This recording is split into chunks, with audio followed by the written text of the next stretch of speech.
Hello guys, welcome है आपका the came class में। मेरा नाम है तरुण जैन और जैसा कि मैंने आपको लास्ट वीडियो में बताया था कि हम अब आगे जो पढ़ेंगे वो पढ़ेंगे क्लास 10 की केमिस्ट्री। ठीक है, तो आज मैं आपके लिए लेकर आया हूँ क्लास 10 का चैप्टर नंबर 5 जो कि हमें आज से स्टार्ट करना है। ठीक है, तो इसमें हमको क्या पढ़ना है? इस चैप्टर का नाम है पीरियोडिक क्लासिफिकेशन ऑफ एलिमेंट्स। ठीक है, क्या पढ़ना है इसके अंदर? हमें पीरियोडिक क्लासिफिकेशन ऑफ एलिमेंट्स का क्या पढ़ना है? पीरियोडिक क्लासिफिकेशन पढ़ना है। अब क्या होता है पीरियोडिक क्लासिफिकेशन, इसे हम इस चैप्टर के अंदर देखेंगे। ओके, तो सबसे पहले आपको ये पता होना चाहिए इस चैप्टर को स्टार्ट करने से पहले कि एलिमेंट क्या होता है। तो एलिमेंट क्या होता है? जो भी सब्सटेंस या जो भी मैटर हम अपने नेचर में, इन्वायरमेंट में देखते हैं, ठीक है, वो किसी न किसी चीज से बनी होती है। ठीक है, एटम से बनी होती है। ठीक है, ओके, आपको पता है कि कोई भी ऑब्जेक्ट जो रहता है वो कहीं से, या फिर कोई मटेरियल या कोई मैटर कहीं से बनता है? एटम से बनता है। ठीक है, ये आपने 9th क्लास में पढ़ा होगा। तो हमें ये देखना है कि एलिमेंट क्या होता है। तो एलिमेंट क्या होता है? जैसे आपको पता है कि वाटर होता है, वाटर का फॉर्मूला आपको 9th क्लास से पता है, H2O। क्या है? वाटर जो होता है, वाटर, इसका जो केमिकल फॉर्मूला है वो क्या होता है? H2O होता है। ठीक है, तो इसमें जो H है वो क्या है? एलिमेंट है। O जो दिख रहा है ये भी क्या है? एलिमेंट है। तो हाइड्रोजन, H मीन्स हाइड्रोजन और O मीन्स ऑक्सीजन। हाइड्रोजन और ऑक्सीजन के कॉम्बिनेशन से मिलके क्या बना है? वाटर बना है। तो जो एलिमेंट है उसकी डेफिनेशन अगर अपन एक जनरली बोले तो यही बोलेंगे कि कोई भी जो मैटर है किसी न किसी एटम से मिलके बना होता है। वो जो सिमिलर एटम किसी भी सब्सटेंस के अंदर होता है उसे एलिमेंट कहा जाता है। ओके, और फिर भी अगर समझ में नहीं आया तो छोड़ो, आ जाएगा आगे, डोंट वरी, पूरा चैप्टर इसके ऊपर बेस्ड है तो आएगा ही ऑब्वियसली। ओके, तो ये समझ में आया आप सभी को कि हमें क्या पढ़ना है? हमें एक नए चैप्टर की स्टार्टिंग कर रहे हैं जो कि क्लास 10 का है, chapter number 5, periodic classification of elements. Clear? अब आपको ये पता होना चाहिए कि टोटल एलिमेंट्स कितने होते हैं। तो हमारे जो अभी तक जो डिस्कवर हो चुके हैं वो कितने एलिमेंट्स है? 118 एलिमेंट्स अभी तक डिस्कवर हो चुके हैं केमिस्ट्री के अंदर। ओके, एलिमेंट्स फिजिक्स केमिस्ट्री में होता है। तो केमिस्ट्री के अंदर अभी तक कितने एलिमेंट्स हो गए? 118 हो गए, जिसमें से 98 एलिमेंट्स कौन से हैं? नेचर में अकर। ठीक है, नेचुरली अकरिंग एलिमेंट्स है। नेचुरली अकरिंग का मतलब होता है कि जो नेचर से हमें मिले। कितने? कितने? 98 एलिमेंट्स हमें नेचर से मिले हैं और बाकी के हमने बनाए अपनी जरूरत के लिए। ठीक है, तो टोटल जो अभी तक नॉन एलिमेंट्स है वो कितने? 118। ओके गाइस, तो ये समझ में आया आपको? ठीक है, तो अब हमें इस चैप्टर में क्लासिफिकेशन पढ़ना है, जैसा कि नाम से पता चल रहा है। तो क्लासिफिकेशन पढ़ना है, लेकिन क्यों पढ़ना है और कैसे पढ़ना है? कैसे पढ़ना है वो समझ में आ जाएगा, कैसे पढ़ना है मेरे साथ पढ़ते रहना, समझ में आ जाएगा कैसे पढ़ रहे हैं। लेकिन मेन चीज है कि हमें क्लासिफिकेशन पढ़ना क्यों है। ओ माय गॉड, तो क्लासिफिकेशन क्यों पढ़ना है बताओ। हमें पीरियोडिक क्लासिफिकेशन इसलिए पढ़ना पड़ता है। क्लासिफिकेशन का मतलब क्या होता है? कि क्लासिफाई करना, अलग अलग कैटेगरी में रखना। ठीक है, तो एलिमेंट को क्लासिफाई करना है यहाँ पे। तो क्लासिफाई क्यों किया गया? एलिमेंट को अलग अलग क्यों रखा गया? क्योंकि आपको पता है टोटल अपने पास एलिमेंट है 118 और इतने सारे एलिमेंट होने के बाद अगर ऑब्वियसली इन सभी की प्रॉपर्टी, इनका बिहेवियर क्या होगा? डिफरेंट होगा। इतने एलिमेंट से क्या सभी एक जैसे होंगे? क्या नहीं होंगे? ऑब्वियसली नहीं होंगे, क्योंकि अब जैसे अगर हम माने कि एक क्लास है कोई, ठीक है, उसके अंदर टोटल स्टूडेंट कितने? 118। तो क्या सभी 118 स्टूडेंट है वो क्या सेम नेचर के होते हैं? सभी का बिहेवियर एक जैसा होता है? नहीं होता है ना। हाँ, हो सकता है सभी दो का सिमिलर हो, कोई 2 पढ़ने में अच्छे हो, कोई 3 पढ़ने में अच्छे नहीं हो, बहुत वीक हो क्लास में। ठीक है, तो ऐसे अलग अलग ग्रुप बना सकते हैं अपन। जैसे 5 का एक ग्रुप बन गया जो मीडियम। ठीक है, फिर इन दोनों के बीच का 10 बच्चे हो गए। ठीक है, तो अलग अलग कैटेगरी के अलग अलग मतलब स्टूडेंट उसमें होते हैं, मतलब एक जैसे तो नहीं होते। ये तो आपको एक्सेप्ट करना ही पड़ेगा कि टोटल जो स्टूडेंट होते हैं किसी क्लास में अगर 118 है तो सबका नेचर सेम नहीं होता है। ठीक है, पढ़ाई की बात कर रहा हूँ। ठीक है, पढ़ने में एक जैसे नहीं होते। ठीक है, तो इसे अगर हम बात करें एलिमेंट्स की, तो एलिमेंट भी जो है 118, इन सभी का नेचर भी क्या रहेगा? अलग अलग रहेगा। लेकिन कुछ ऐसा रहेंगे जो सिमिलर, कंप्लीटली सिमिलर नहीं होंगे, फिर भी एक नेचर अप्रोक्सीमेटली जो उनका नेचर होगा वो क्या होगा? सिमिलर होगा। तो साइंटिस्ट लोगों ने क्या करा? इन्होंने क्या करा है कि ये जो एलिमेंट्स थे इनके कुछ ग्रुप्स बना दिए गए। ठीक है, लेट्स सपोज कि इन्होंने कोई ए ग्रुप बनाया, बी बनाया, और सी, ऐसे बहुत सारे ग्रुप बना दिए और इन ग्रुप के अंदर एलिमेंट्स को रख दिया जिनकी इसमें जैसे 5 एलिमेंट रख दिए और बोल दिया ये पांचों जो एलिमेंट है इनकी प्रॉपर्टी अप्रोक्सीमेटली क्या है, सेम। ठीक है, कंप्लीटली कभी भी सिमिलर नहीं होगी। ठीक है, क्योंकि हर एक का नेचर अलग अलग होता है, लेकिन बोल दिया कि इसकी जो प्रॉपर्टी पांचों की एक ग्रुप के अंदर वो सब सेम है। फिर इसमें 6 रख दी तो बोल दिया कि इनमें भी इनकी प्रॉपर्टी सेम है, ऐसे करके ग्रुप बना दिए। तो ऐसा क्यों किया, क्यों बनाए ग्रुप, ताकि हम स्टडी इजीली कर पाए। ठीक है, केमिस्ट्री जो इतनी बुरी लगती सभी को, उसको अपन आसानी से पढ़ पाए। ठीक है, क्योंकि अगर हम एक ही प्रॉपर्टी पढ़ेंगे और बाकी की अगर सिमिलर होगी, अप्रोक्सीमेटली भी सिमिलर होगी, तो इतनी आपको याद करने की जरूरत नहीं पड़ेगी। अगर एक याद है तो ऑब्वियसली आगे सभी की ऑटोमेटिकली याद हो जाएगी और वो तो आपको धीरे धीरे चैप्टर के साथ समझ में आएगा। जैसे जैसे आप आगे बढ़ोगे चैप्टर में, वैसे समझ में आएगा कि कैसे सिमिलर होती है, कैसे डिफरेंट होती है। अगर आपको फिर भी टेंशन नहीं समझ नहीं आ रहा ना, अगर मैं इतना बोल रहा हूँ उसमें से अगर आपको 10% माइंड में जा रहा है ना, तो टेंशन मत लेना, और नहीं भी जा रहा बिल्कुल भी तो भी टेंशन मत लेना, क्योंकि आगे मुझे सुनते जाओ, सब कुछ सोल्व हो जाएगा। ओके, तो ये समझ में आई पिक्चर अपनी, ये जो समझाया खेल नहीं आया कोई बात नहीं, बोल जाओ, आगे बढ़ते हैं, आ जाएगा आगे। तो देखो अब क्लासिफाई करना शुरू करते हैं साइंटिस्ट, एक के बाद एक आता है, बोलता है कि ऐसे क्लासिफाई करो वैसे करो, लेकिन लास्ट में होता क्या है, जो होगा वो तो आखिरी में होगा, समझ में आ जाएगा, और जहाँ होगा वह चैप्टर ही खत्म हो जाएगा। ठीक है, तो हमको देखना है कि क्या होता है। जैसे अगर मैं 10th क्लास की बात करूँ ना, तो इतना सिलेबस फास्ट नहीं है। ठीक है, जितना मैं आपको नहीं पढ़ाऊंगा, जो आपके लिए इंपॉर्टेंट है बस वही बात करेंगे अपन, ज्यादा पढ़ के क्या करना है, फिर बैग ना इधर से उधर। ठीक है, कुछ माइंड से जाएगा सब ऊपर से, सब मेरे आना नहीं है। तो हम बात करते हैं सबसे पहले क्लासिफिकेशन की। तो एक साइंटिस्ट आया था कोई भाई, उन्होंने एलिमेंट को क्या किया, ऑब्वियसली क्लासिफाई किया होगा, 2 पार्ट में क्लासिफाई कर दिया। ठीक है, जो मेटल्स थी उनको अलग रख दिया, बोल दिया कि इनका नेचर सबका सेम है, और एक कैटेगरी बना दी मेटल की और दूसरी बना दी नॉन मेटल्स की। ठीक है, ऐसे करके 2 पार्ट में इन एलिमेंट्स को डिवाइड कर दिया गया। लेकिन ऐसा नहीं हुआ, वो करके तो चला गया, लेकिन कुछ इसकी प्रॉपर्टी, इसके अंदर जो एलिमेंट्स रखे गए थे उनकी प्रॉपर्टी इसकी सिमिलर थी, और कुछ एलिमेंट्स ऐसे थे जो इसमें थी। ठीक है, और कुछ तो ऐसे थे जो दोनों में नहीं। ठीक है, कुछ एलिमेंट्स ऐसे भी थे जो दोनों ही की प्रॉपर्टी शो नहीं करते थे, दोनों कैटेगरी की, ना नॉन मेटल की करते ना नॉन मेटल की करते, और कुछ ऐसे थे जो दोनों की शो करते थे। ठीक है, आई बात समझ में आपको। तो ये जो क्लासिफिकेशन था ये क्या हुआ, सक्सेसफुल नहीं हो पाया और इसकी पिक्चर यही खत्म हो गई। अब हम इसके जो नेक्स्ट आया था वो आया था, ईयर कौन सी ईयर में था वो, 1870। ठीक है, 1870 में एक साइंटिस्ट आया जिन्होंने अपनी थ्योरी दी। ठीक है, उनका नाम क्या था, जॉन बोल्ट्जमैन।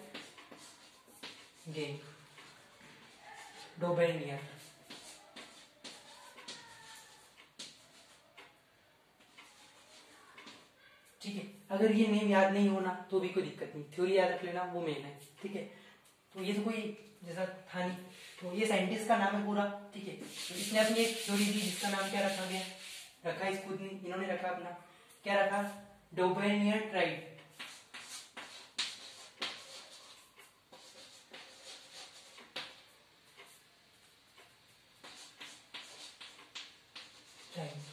ठीक है, इस थ्योरी को पढ़ने से पहले आपको ये पता होना चाहिए कि एटॉमिक मास क्या होता है। ठीक है, अगर ये पता नहीं है तो इस थ्योरी समझ में आएगी नहीं आपको बिल्कुल भी। तो वैसे मुझे उम्मीद है कि आपको 9th क्लास में पढ़ा होगा कि एटॉमिक मास क्या होता है। अगर नहीं पढ़ा हो और माइंड से निकल गया हो तो फिर एक बार मैं रिवाइज करता हूँ, फिर से आपको बताता हूँ एटॉमिक मास क्या होता है। नाम से पता चल रहा है एटॉमिक मास मतलब क्या होता है, किसी एटम का मास है। ठीक है, और आपको एक छोटी सी बात माइंड में याद होगी, और नहीं याद है तो इसको याद रख लेना कि किसी भी एटम का जो मास होता है वो उस एटम के सेंटर में कॉन्सेंट्रेट होता है। ठीक है, मतलब उसके न्यूक्लियस में। आपको पता है इस टाइप का एटम आपने पढ़ा है 9th क्लास में। ठीक है, अब इसका जो एटॉमिक मास है वो कहाँ पे, इतना बड़ा एटम है ना, तो इसका सेंटर में ही मैक्सिमम इसका क्या होता है, मास कॉन्सेंट्रेट होता है। और सेंटर में क्या क्या होता है आपको पता है, एक तो न्यूट्रॉन होता है और एक को क्या होता है, प्रोटॉन होता है। ठीक है, तो इन दोनों, ये दोनों होते हैं और इसको अपन क्या बोलते हैं, न्यूक्लियस बोलते हैं। ठीक है, सेंटर को क्या बोलते हैं, न्यूक्लियस बोलते हैं। एटम का न्यूक्लियस जिसके अंदर न्यूट्रॉन और प्रोटॉन है, और यहीं पे सारा जो एटम का जो मास है वो क्या है, कॉन्सेंट्रेट है, मतलब सब वहां पे इकट्ठा है, ठीक है, ये समझ में आया। अब आपको एक और बात याद होनी चाहिए कि इसको क्या बोलते हैं, ये पिक्चर समझ में आएगी यहाँ तक। अब हम बात करेंगे एटॉमिक मास की। एटॉमिक मास क्या होता है? तो एटॉमिक मास अगर कॉन्सेंट्रेट सेंटर में, ये तो आपको समझ में आ गया, लेकिन उसको निकालते कैसे? अगर निकालने के लिए बोलते तो आपको पता होगा कैसे निकालते हैं हम 9th क्लास में, number of neutron plus number of proton, ठीक है, सेंटर में है और सेंटर में कौन कौन प्रेजेंट है, न्यूट्रॉन और प्रोटॉन, तो उनके जो नंबर होंगे टोटल वही क्या होगा, एटॉमिक मास होगा। तो number of neutron plus number of proton, इन दोनों का जो सम होगा नंबर का, वो किसके इक्वल होगा, अपने एटॉमिक मास के। और हाँ, एक बात और याद रखना, एटॉमिक मास को मास नंबर भी कहा जाता है, ठीक है। कभी आप ये मत बोल देना कि ये तो मास नंबर होता है, दोनों सिमिलर होता है, कुछ ही बोलो मत बोल देना, और याद दोनों रख लेना, क्लियर। ये समझ में आ गई, ये एटॉमिक मास की बात हुई। ये तो एक बेसिक सी चीज मैंने बीच में बता दी, क्योंकि एटॉमिक मास यहाँ पे यूज होता है। और आप बोलते एटॉमिक मास क्या होता है, क्योंकि आप तो बोल चुके हो सब नहीं, यहाँ डूब जाती। ये समझ में आया, डोबेनियर ट्राइब क्या समझ में आया, समझाएंगे और इसे एटॉमिक मास समझाया था, ठीक है। तो डोबेनियर ट्राइब की बात करते हैं। तो डोबेनियर ट्राइब जो साइंटिस्ट थे, उन्होंने हमें ये बताया, उन्होंने कुछ कंडीशन दी, ठीक है, वो मैं बताता हूँ क्या क्या थी। उनकी थ्योरी में क्या क्या बोला गया, उन्होंने ये कहा, उन्होंने 3 एलिमेंट लिए, कोई भी क्या उन्होंने अपनी मर्जी से लिए होंगे, ठीक है। तो उन्होंने जो पहले जो 3 एलिमेंट लिए वो लिया था लिथियम, सोडियम एंड पोटेशियम, ठीक है। Li मतलब लिथियम, सोडियम और पोटेशियम। अगर ये सिंबल याद नहीं हो, 9th क्लास में नहीं याद किए हो, तो टेंशन मत लेना, मैं याद करवा दूंगा इसी चैप्टर के अंदर। Lithium, sodium and potassium. अब इन सभी का एटॉमिक मास पता है आपको? अगर नहीं पता हो तो याद कर लेना, और वैसे याद नहीं करोगे तो भी याद हो ही जाएगा, ठीक है। अगर आप नहीं चाहोगे तो भी हो जाएगा। लिथियम का एटॉमिक मास होता है 7, और सोडियम का कितना होता है 23, पोटेशियम का कितना होता है 39, ठीक है। तो इन्होंने ये बोला, इन्होंने ट्राइड का मतलब ये क्या होता है कि इन्होंने कितने एलिमेंट्स लिए होंगे, 3, ट्राई मतलब 3, ठीक है। तो इन्होंने 3 एलिमेंट्स उठाए, यहाँ से याद रखना है कि इनकी थ्योरी क्या थी। इन्होंने 3 एलिमेंट्स उठाए और कहा कि ये तीनों एलिमेंट की प्रॉपर्टी क्या है, सेम है, और इन्होंने इन तीनों एलिमेंट को एक ग्रुप के अंदर रख दिया गया है, ठीक है। और फिर आगे जो दूसरी कंडीशन बोली, उसमें ये बोला कि अगर इन 3 एलिमेंट्स को अपन इंक्रीजिंग ऑर्डर जो होता है कि एटॉमिक मास का, उसमें अगर अरेंज करेंगे, मतलब सबसे कम वाला 7 लिथियम को रखा, फिर नेक्स्ट किसको रखा, सोडियम को, और फिर पोटेशियम को। जब ऐसे रखते हैं और फर्स्ट एंड थर्ड, कौन कौन सा, फर्स्ट एंड थर्ड, इन दोनों का एवरेज एटॉमिक मास अगर निकालेंगे तो किसके इक्वल आएगा, सेंटर में जो अपना एलिमेंट है उसके इक्वल होगा, ठीक है, एटॉमिक मास की। तो एवरेज एटॉमिक मास अगर अपन निकालें, मास अगर काय के निकाले, फर्स्ट और थर्ड का, तो कितना आ जाएगा 7 + 39 divide by 2 is equal to 46 divide by 2 is equal to 23, आगे इसके इक्वल, ठीक है। तो ये क्या थी, डोबेनियर ट्राइड थ्योरी थी, बस खत्म, ठीक है। इन्होंने एक एग्जांपल ले लिया, फर्स्ट इसको अरेंज किया था, इसे 3 सीरीज बनाई थी, ठीक है, 3 ग्रुप बनाए थे इन्होंने। पहला ग्रुप ये था, तो ये इनका क्या हुआ, सही निकल गया, ठीक है। और फिर क्या बोला इन्होंने कि प्रॉपर्टी तीनों की क्या सेम है, तो सेम थी और आज भी सेम है, ठीक है। अपन आगे बढ़ेंगे, जो अपने अभी जो थ्योरी जो चलती ना, उसके अकॉर्डिंग भी ये सही है, आगे हम पढ़ेंगे, समझ में आ जाएगा। तो समझ में आया, डोबेनियर ट्राइड ने क्या बोला, 3 एलिमेंट्स उठाए, उनको एटॉमिक मास इंक्रीजिंग ऑर्डर जो होता है एटॉमिक मास का, उसमें अरेंज करा, और इसका एवरेज एटॉमिक मास जो होता है वो सेंटर के इक्वल होता है, ये बताया, ठीक है। ये समझ में आया आप सभी को? अगर आया हो तो एग्जांपल और देखेंगे इसका अपन, एक क्या अगर दोनों देख लेते हैं, जो जो इन्होंने बताया था देख लेते हैं। एक ग्रुप से हो गया, इनका जो सेकंड ग्रुप था अपन उसकी बात करेंगे, ठीक है। सेकंड इन्होंने जो ग्रुप लिया था वो कौन सा लिया था, क्लोरीन, ब्रोमीन एंड आयोडीन। फिर से 3 एलिमेंट लिए, फिर ट्राइड थ्योरी के अंदर, ठीक है। 3 एलिमेंट इन्होंने सिलेक्ट करे, फिर इनका एटॉमिक मास लिखा, कितना होता है बताओ फटाफट, 35.5, इसका कितना होता है 80 एंड 127।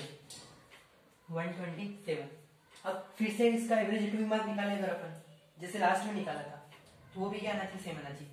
एवरेज एटॉमिक मास कितना आएगा, एटॉमिक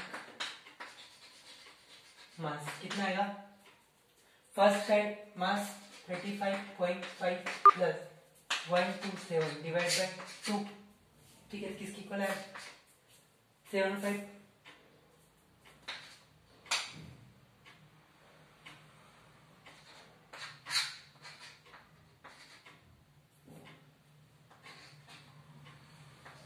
ये आ रहा है 81.5, तो ये 80 है। तो इसने क्या कहा था कि अप्रोक्सीमेटली इक्वल आएगा, ठीक है। कभी कभी ऐसा होगा कि बराबर इक्वल नहीं होगा, ठीक है।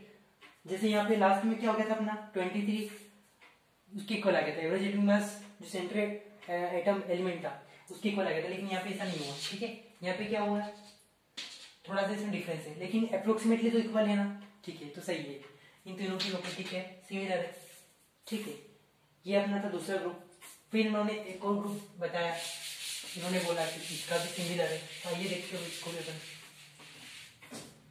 क्या क्या लिया था इन्होंने, कैल्शियम, स्ट्रोंशियम एंड बेरियम, ठीक है। हाँ ये लिया था 40, 88 और इसका कितना आता है 137।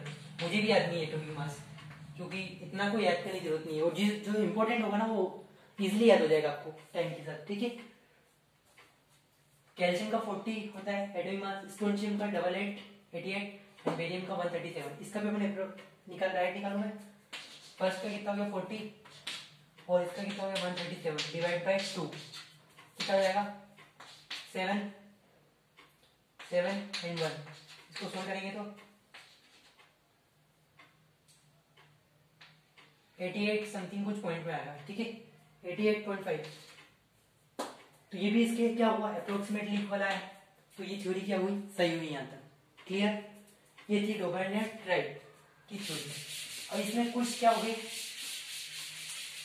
इसकी इंपॉर्टेंस क्या है, ठीक है। एक तो इसकी इंपॉर्टेंस और एक इसकी लिमिटेशन। ये फेल भी हुई आगे जाके, क्यों हुई देखते हैं। सबसे पहले हम बात करेंगे इंपॉर्टेंस की।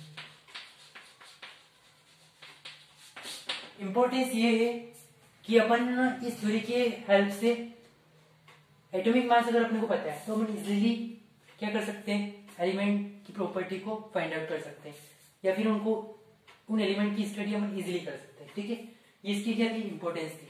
लेकिन इसकी एक लिमिटेशन भी, और लिमिटेशन यही थी कि जो भाई साहब थे ना डोबर्नियर-ट्राइट, जो साइंटिस्ट थे, वो खाली उस टाइम पे जो एलिमेंट्स प्रेजेंट थे उनमें से ओनली वो 3 ग्रुप ही बना पाए जो हमने यहाँ डिस्कस करे ना अभी। कौन कौन से, लिथियम, सोडियम एंड पोटेशियम, पहला ग्रुप ये। दूसरा इन्होंने जो बनाया वो कौन सा था, क्लोरीन, ब्रोमीन, आयोडीन, और एक और कैल्शियम, स्ट्रोंशियम एंड बेरियम, ठीक है। ये इन्हीं को अरेंज कर पाए, इसके अलावा इन्होंने अरेंज करा ही नहीं कुछ, क्योंकि हुआ ही नहीं, ठीक है। आई बस समझ में। तो ये थ्योरी यहीं क्या हो गई, एंड हो गई, और ये अनसक्सेसफुल साबित हुई। अब ऐसी थ्योरी का क्या काम जो अपने को कंप्लीट इंफॉर्मेशन ही दे ही नहीं पाए, ठीक है। इसलिए यहाँ पे खत्म हुई, और अपने फिर नए भाई साहब एक और आए, वो आए थे 1865 में, ठीक है। इस थ्योरी का, अब ये थ्योरी जब फेल हो जाती है, ठीक है, जब एक चली गई तो फिर दूसरी आई theory, Newland law of octave. Newland law of octave क्या होता है, ये दिया था अपने साइंटिस्ट जो थे, ये थे जॉन न्यूलैंड। ये इंग्लिश साइंटिस्ट थे, ठीक है, याद रखना। और जो लास्ट वाले थे ना अपन डोबर्नियर, वो थे जर्मन साइंटिस्ट, और ये कौन से थे, इंग्लिश साइंटिस्ट थे। इन्होंने अपनी थ्योरी दी थी 1865 में, okay. Newland law of octaves, इन्होंने अपनी थ्योरी दी थी 1865 में।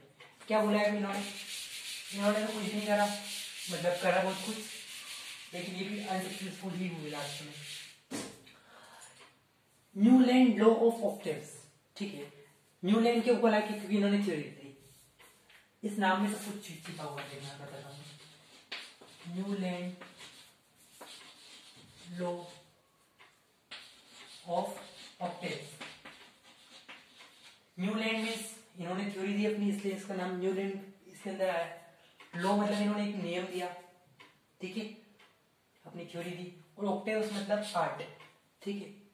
तो क्या मतलब होता है इस पूरे नाम का वो समझते हैं अपन, और जब ये समझ में आ जाएगा तो पूरी थ्योरी समझ में आ जाएगी।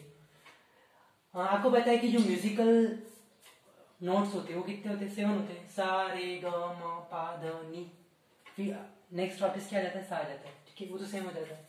तो उसके बेसिस पे इन्होंने एलिमेंट को क्या करा था? अरेंज करा था। अब कैसे करा था? आ जाओ।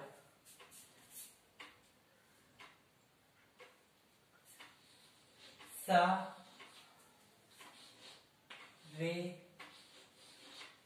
ग म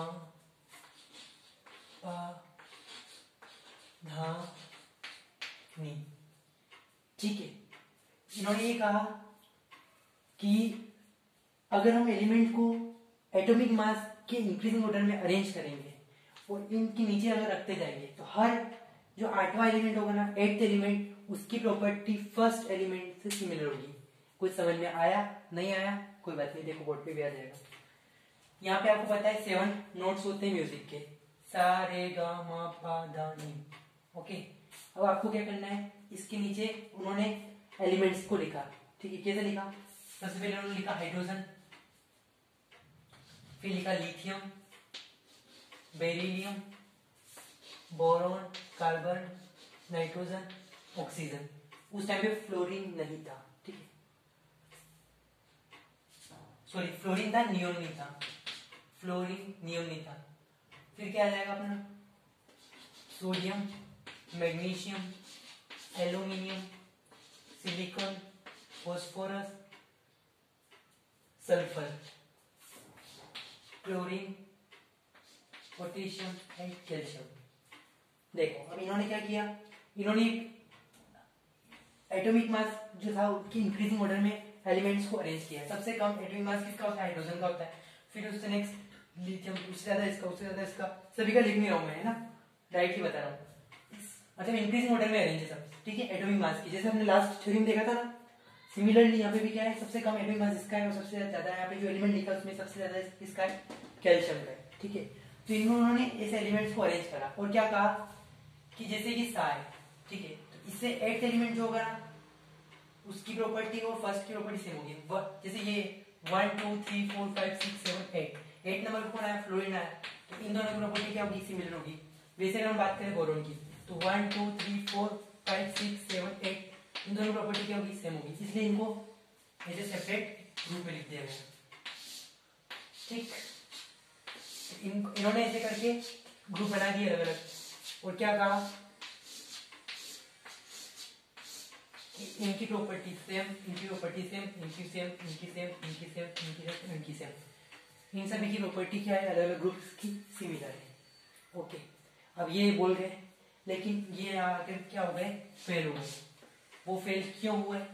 उसका सबसे बड़ा रीजन यही था कि वो सभी एलिमेंट्स को ऐसे अरेंज नहीं कर पाए, ठीक है, क्योंकि उस टाइम ओनली ये इतने से एलिमेंट नहीं थे, इस जो अभी है उससे तो कम ही थे, लेकिन इतने कम नहीं थे, कुछ ज्यादा एलिमेंट्स थे, सबको वो अरेंज नहीं कर पाए। तो ऐसा भी पॉसिबल है क्या कि वो अगर सबकी कंप्लीट इन्फॉर्मेशन नहीं देंगे तो ये थ्योरी भी क्या होगी? फेल होगी। और दूसरा इसका सबसे बड़ा रीजन था अगर फेल होने का, तो वो ये था, क्या था? दूसरा रीजन ये था कि जब आप पढ़ोगे आगे नोबल केसेस, ठीक है, अभी आपको समझ नहीं आएगा, मैं बाद में बताऊंगा, ठीक है। तो ये समझ में आया आपको यहाँ तक? मैं वहां पे बता दूंगा आपको, जब नोबल केस पढ़ेंगे ना तब बता दूंगा कि वो थ्योरी फेल क्यों होती है ये वाली, ठीक है। तो आपको पता है हम पढ़ क्या रहे हैं? हम पढ़ रहे क्लासिफिकेशन ऑफ एलिमेंट, मतलब अलग अलग साइंटिस्ट आए, उन्होंने क्या किया? एलिमेंट्स को अलग अलग तरीके से अरेंज करा और कहा कि आप ऐसे अरेंज करो तो ये ज्यादा बेटर है स्टडी के लिए। फिर किसी ने कहा ऐसे करो, तो अपन ऐसे अलग अलग क्लासिफिकेशन पढ़ेंगे, और जो फिर ऐसे पढ़ते पढ़ते पढ़ते हम एक के बाद एक काम पहुंच जाएंगे जो अपना अभी जो प्रेजेंट में चल रहा है, जो अपन एक्सेप्ट करते हैं, एक्सेप्ट तो इनको भी करते हैं, लेकिन ये कंप्लीट इन्फॉर्मेशन नहीं दे पा रहे अपने को, ठीक है, इसलिए अपन इनको अभी इतनी वैल्यू नहीं देते, ठीक है, ठीक है। तो अपने क्या करना है? ये अपना था न्यूलैंड लॉ ऑफ ऑक्टेव, जो कि कंप्लीट हो चुका है। अब हम अपनी आगे की क्लास नेक्स्ट वीडियो लेक्चर में कवर अप करेंगे। अगर आपको कोई भी डाउट या कुछ भी बच जाता है, अपना कुछ भी समझ नहीं आता, ठीक है, केमिस्ट्री से रिलेटेड, तो मुझे आप कमेंट सेक्शन में प्लीज पूछिएगा, मैं आपको 110% उसका रिप्लाई करूंगा। Okay, thank you so much guys. इस चैनल पे जुड़े रहिए अगर आप मुझे मतलब मेरी टीचिंग अगर आपको समझ में आ रही हो तो, ठीक है। Thank you, good bye guys, मिलते हैं नेक्स्ट क्लास में।